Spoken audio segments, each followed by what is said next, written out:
個好青年。各位觀眾早晨，嗱，今日星期日啦，相信同學咧就唔使返學嘅。不過咧，我哋要帶大家去到屯門保良局8週年中學嘅圖書館度睇下㗎喎。好啊，據我所知咧，呢間學校嘅同學閱讀風氣普及，而學校裡面嘅圖書館呢，藏書豐富，相信係因為呢間學校嘅圖書館曾經進行電腦化嘅結果。我由呢間圖書館度咧借過書，亦都睇過同學點樣去管理呢一間圖書館嘅詳細嘅情形，不如帶大家一齊睇下。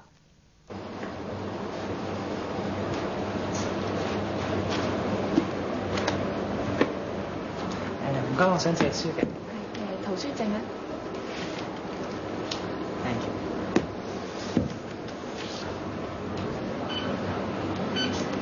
得㗎啦。好，唔該晒。老 Sir 你好。你好。係老 Sir，頭先咧我到你嘅櫃枱裏邊借書啊，睇到你學校嘅圖書館咧係利用電腦條碼嚟到借書嘅，非常之方便喎。係啊，呢個方法比人手快幾十倍㗎。嗱，據我所知，學校利用條碼系統嚟到借書同埋還書咧，就唔係咁多啊。而你哋學校咧喺3年之前咧已經係裝置同埋利用呢一套系統㗎咯喎，係咪咧？係啊，我哋喺3年前已經開始用呢個電腦條碼嘅方法去處理圖書館嘅資料，咁樣可以幫助到我哋更有效咁樣去運用圖書館嘅資源，幫助到同學同老師去找尋所需嘅書籍同埋借還書籍嘅。我哋圖書館而家嘅存書量有21,000本咁多。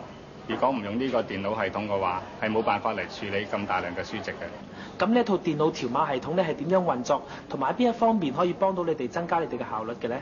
我哋呢一套系統咧係可以幾方面幫助到我哋嘅運作㗎，例如係借書、還書同埋查閱書籍嘅資料。首先咧，我哋係用一個電腦嘅程式去印出呢個電腦嘅條碼，而喺每一本書同埋借書證上邊都貼上呢個電腦條碼。當同學出示借書證嘅時候，你就可以利用呢個條碼閱讀器去借閱書籍啦。利用呢個電腦嘅條碼系統，我哋只需要喺幾秒鐘之內就能夠揾出呢本書嘅資料。另外咧，你另可以透過呢個條碼嘅系統幫助我哋去檢查書籍。每一年我哋都要做一個書籍嘅存貨檢查，咁我哋可以好快脆咁就會知道學校圖書館裏邊一共有幾多書嘅藏書量啦。哦，原來呢套電腦條碼系統咧係咁有效嘅。咁喺最初嘅時候，你哋遇到啲咩困難嘅咧？我哋一開始嘅時候咧，係需要一位熟悉電腦嘅同事，同我哋一齊去研究點樣去設計呢個電腦嘅程式。咁我哋經過幾個月嘅時間去研究之後咧，就卒之開始去試行呢個方法啦。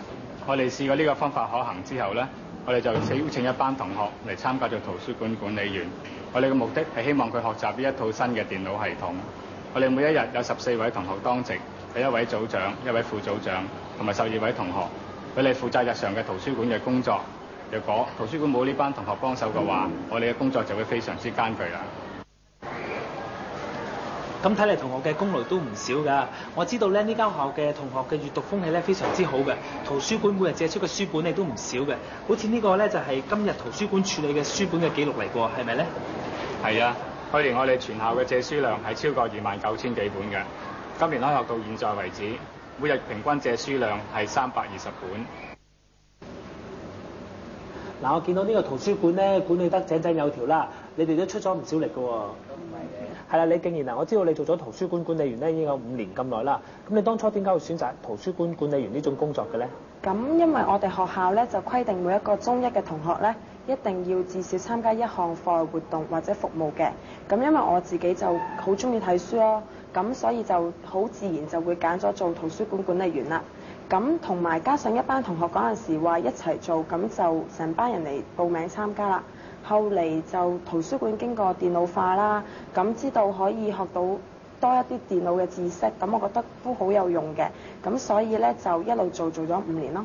原來咁嘅情況之下咧，李敬賢你參加咗圖書館管理員呢種工作嘅，咁參加咗之後有啲咩得益咧？劉家俊。我哋可以睇多啲書，同埋可以識多啲朋友咯。咁我哋同啲同學借書同埋還書嗰陣時咧，咁就可以見到好多我哋平時好少睇嗰啲書咯。咁我哋啱啱做圖書管理員嗰陣時咧，咁就可以識多啲高班嗰啲同學咯。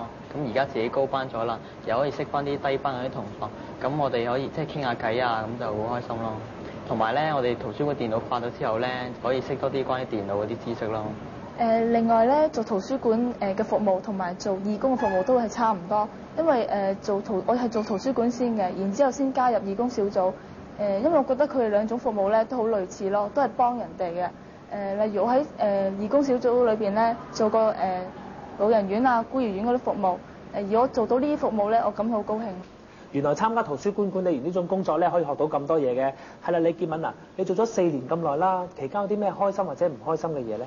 開心咧就係有陣時，如果可以幫到啲同學啦，咁都有一份滿足感咯。同埋喺個圖書館裏邊工作咧，就同好多唔同班級嘅同學一齊嘅，咁幾開心咧，一齊玩咁樣。咁至於苦嗰方面咧，就係如果有陣時太多人借書啊，就會覺得壓力都幾重，同埋圖書館如果多人得滯，秩序唔好啊，嘈啊，就會俾老師鬧咯。嗰陣時都有啲唔好開心，但係因此我哋睇到咧係好多同學借書啊，同埋見到個圖書館管理得都唔錯咧，都好開心咯。好啦，睇完學校圖書館之後咧，不如我哋而家趁秋高氣爽去行絲綢之路啊！行絲綢之路，好啊！絲綢之路喺中外馳名，皆因喺中國嘅漢唐時代咧，中國嘅絲綢製品已經製作得非常之精巧，所以吸引到好多西方國家咧嚟到中國經商。西域商人嚟中國經商係有一定嘅路線嘅，就係我哋所講嘅絲綢之路。而古都長安喺絲綢之路嚟講咧，係一個非常之重要嘅貿易中心嚟嘅。古都長安即係現時嘅西安啦，不如我哋一齊去睇下。而家就去睇展覽啫啩。